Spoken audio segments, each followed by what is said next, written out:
قرآن کی آیت کیا ہے؟ قرآن شریف میں لکھا ہوا ہے سورہ بقرہ میں سورہ نمبر 2 آیت نمبر 232 میں کہ اگر وہ شخص اپنی پرانی بیوی سے پھر سے شادی کرنا چاہتا ہے تو مت روکیے. تو اگر طلاق ہو چکا ہے صحیح طریقے سے، طلاق کے احسن کے طریقے سے، اور 3 ماہ ہو گئے، عدت گزر گئی، 6 مہینے بعد اگر لگا بھائی جو میں نے کیا غلط کیا، میں پھر سے شادی کرنا چاہتا ہے، تو وہ آدمی اپنی پرانی بیوی سے پھر سے نکاح کر سکتا ہے، لیکن نیا نکاح نیا مہر. نیا نکاح نیا مہر جو کئی مسلمان نہیں جانتے. افسوس کی بات ہے کہ ہم مسلمان قرآن کو ترجمے کے ساتھ پڑھے ہی نہیں، صحیح حدیث کو ترجمے کے ساتھ پڑھے ہی نہیں. اگر ہم قرآن شریف کو صحیح طریقے سے پڑھیں گے اور صحیح حدیث پہ عمل کریں گے تو یہ جو غلط فہمیاں ہیں دور ہوئیں گی.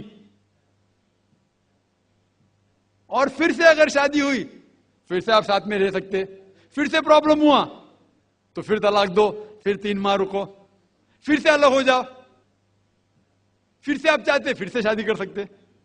3 بار جائز ہے، تیسرے بار آخری بار ہے، اس کے بعد آپ پھر سے شادی نہیں کر سکتے جب تک وہ دوسری کسی سے شادی نہیں کرے.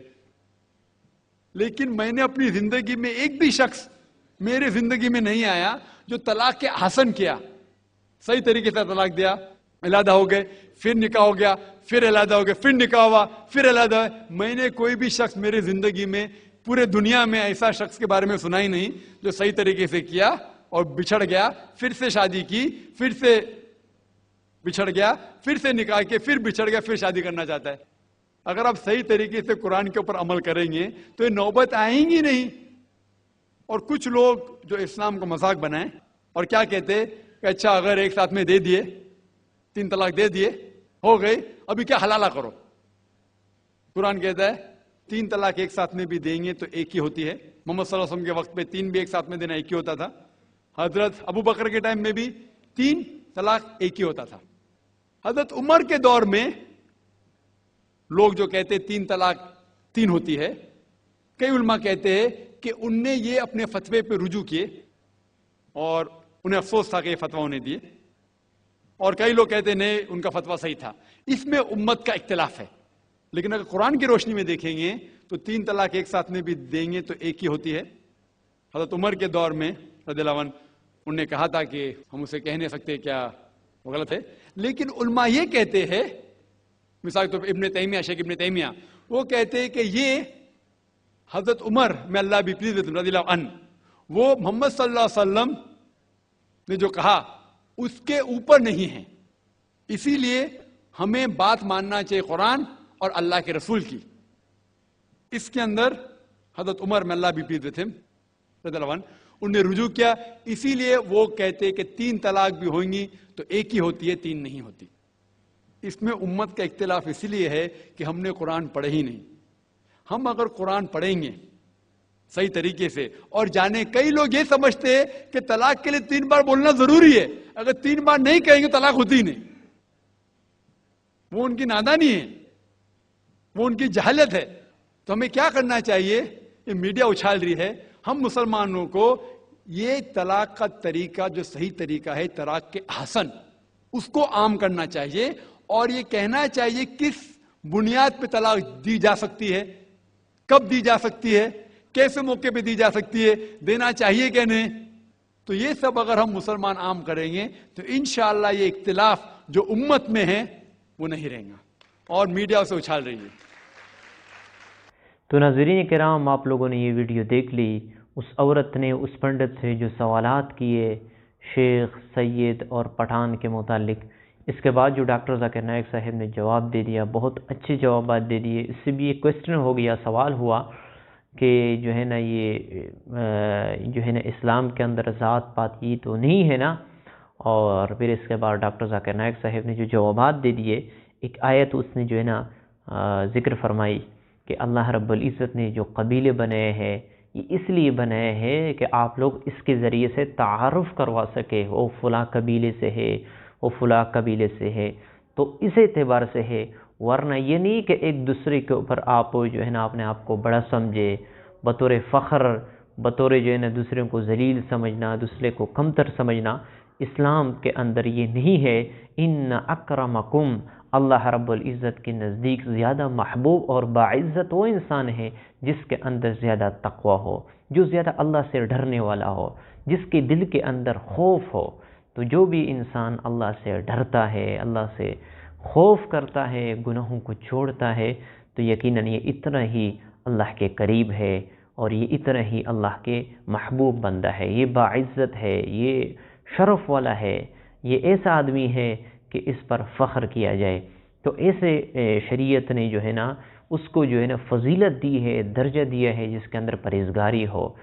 تو حضور صلی اللہ علیہ وسلم یہ جو ہے نا یہ تعلیم امت کو دی ہے کہ آپ لوگ ایک دوسرے کے اوپر فخر، کسی کو کم تر سمجھنا ہو، فلاں قبیلے سے ہے، وہ کم جو ہے نا نچلے طبقے سے ہے، نہیں۔ اسلام کے اندر باعزت اور شرف والا وہ ہے جس کے اندر پرہیزگاری ہو، جو اللہ سے ڈرتا ہو، جس کے اندر حضور صلی اللہ علیہ وسلم کی سنتیں زیادہ ہو۔ تو حضور صلی اللہ علیہ وسلم کی تعلیمات جس کی زندگی میں بھی ہے وہ کامیاب ہے، کامران ہے، چاہے وہ ایسے قبیلے سے ہو جو لوگ اس کو کم تر یعنی کم نگاہ سے دیکھتے ہیں، اسے کم سمجھتے ہیں، لیکن وہ اللہ کے نزدیک باعزت ہے۔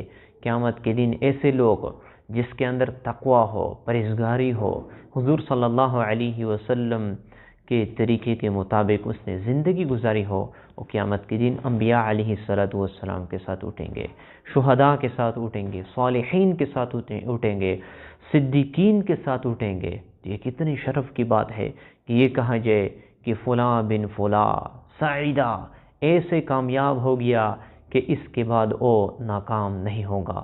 یہ کتنے شرف کی بات ہے، کتنی عزت کی بات ہے۔